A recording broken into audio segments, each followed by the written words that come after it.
You will always have a special place in my heart and in the New World Order. Mandy, I'm getting presents in the New World Order! Mrs. Claus said so!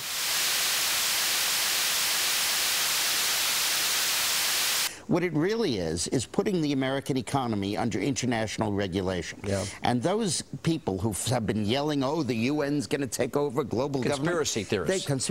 They've been crazy, but now they're right. Yeah, well, when Geithner, it's happening. When Geithner said he would be open to the idea of a global currency last week. Yeah. These are not just a single collection of actions. This is collective action, people working together at their best. I think a new world order is emerging, and with it the foundations of a new and progressive era of international cooperation.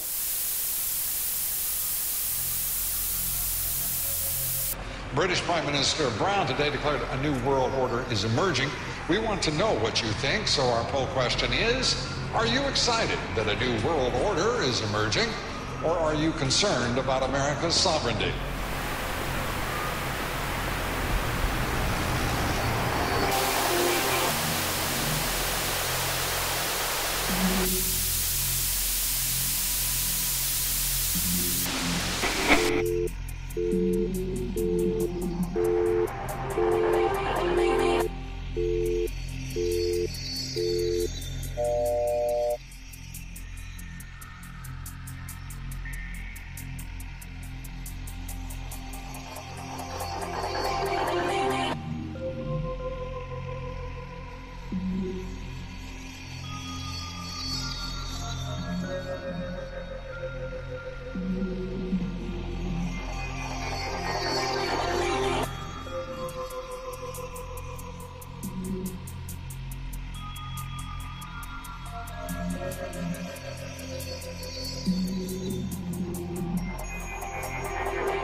Do we have time for a 2-minute seminar on apathy? Yes, please I'd like to give you my 2-minute seminar on apathy. Yes, sir. Go ahead. When I was first trying to spread the word on some of these issues years and years ago, I used to be amazed at how apathetic my friends were. They just would look at me, their eyes would get glazed, they'd roll and they'd look off into space. And I thought, what's the matter with these people? They don't want to hear about the truth? How apathetic can you get? And then one day I realized that the problem was me and not them. And the reason I say that is because if you can imagine that you're lying in a rubber raft and you're out in the middle of the Pacific Ocean and you're all alone and you look over the edge and you see little bubbles coming up over the edge and you realize that there is a leak in the raft and you go, uh-oh, this raft is going down, and you can sense that it's getting limper and limper. What are you going to do? Well, you're going to do nothing. You're going to just lie there and sink because there's nothing you can do. But if you change the scenario and you look around the raft and you see an air pump and a place to screw it in and you pump air back into the raft, all of a sudden you're not just lying there apathetic. You're pumping away. You're Mr. Activism from top to bottom. And you'll be pumping away for as long as you have any energy left to do it. And the only difference between those two scenarios is that in the first case, there was nothing you could do about it. And in the second case, at least there was something that you could do.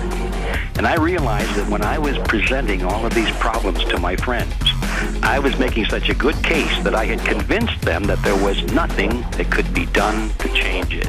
And so I was creating the very apathy in them that was annoying me. And so from that point forward, I've always thought to myself, please, Edwin, when you're talking about problems, you better have a solution, or else you're just going to create apathy. Well, I know this. We can affect change. Being involved in fighting tyranny is fine. You meet the best people in society. You are designed as a human to try to help your tribe, help your culture. You're designed to be free, to be involved in the animating contest of liberty. I really at one point felt that it was pretty hopeless, that it was going to take a miracle. But now I think maybe the miracle is happening. And when you can go to bed at night and you think, my gosh, we've set in motion something that is going to return this world to a condition of freedom and prosperity and happiness. And you had a role in that, and you had a role in overcoming this great evil. It just puts a smile on your face, and you can go to sleep and relax.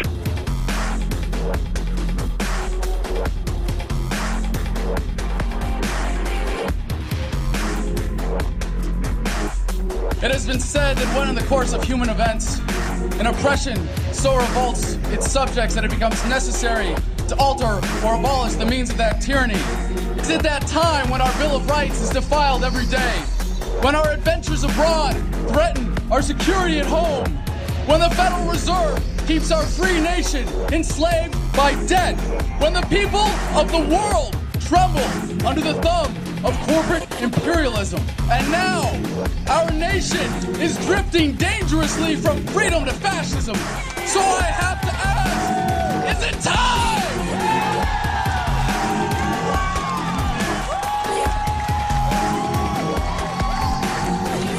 The time is now. The threat is clear. The bands of tyranny are tightening around America, and it is our duty to resist.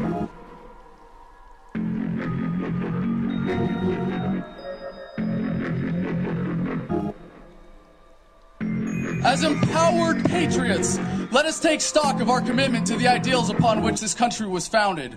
America without her freedoms is like a body without a soul. The challenge before the freedom movement is no less than to bring about a revolution of values, inspire a renaissance of American politics, and breathe new life into the tortured body of our nation. We will meet that challenge with courage and love, and as always, we the people will prevail.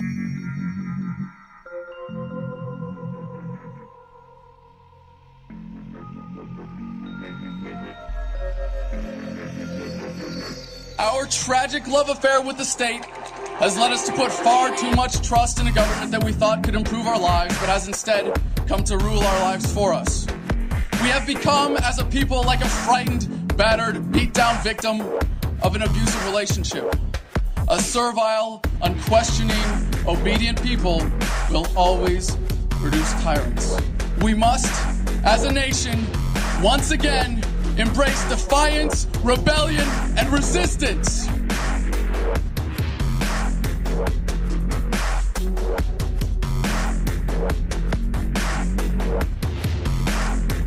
Guard your communities from the police state. Don't waste a single vote or a single dollar on the two-party system.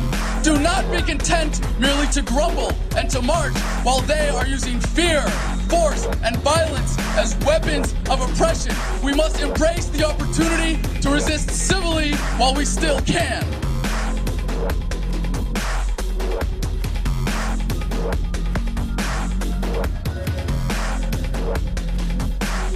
Challenge our force-fed culture of unquestioning conformity and compliance, and embrace a world that is not defined by the politics of fear, our obedience-producing schools, or the false prophets of the corporate media. As we have been awakened, we must stir the sleeping masses. As the forces of oppression are diligent, so must we toil. As they are committed, we must surpass them. As they step up their efforts, we must rise up to defeat them as a unified movement.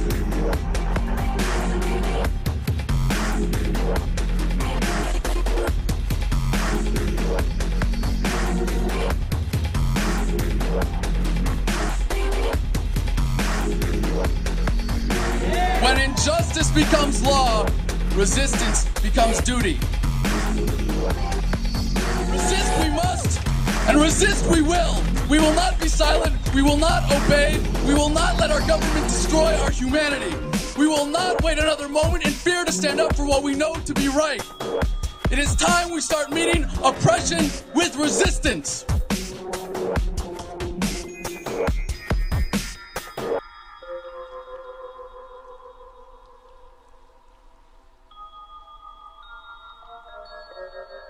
They cannot stop us. Humanity marches on. You can fight it or fight for it. When we say revolution, we say it with love.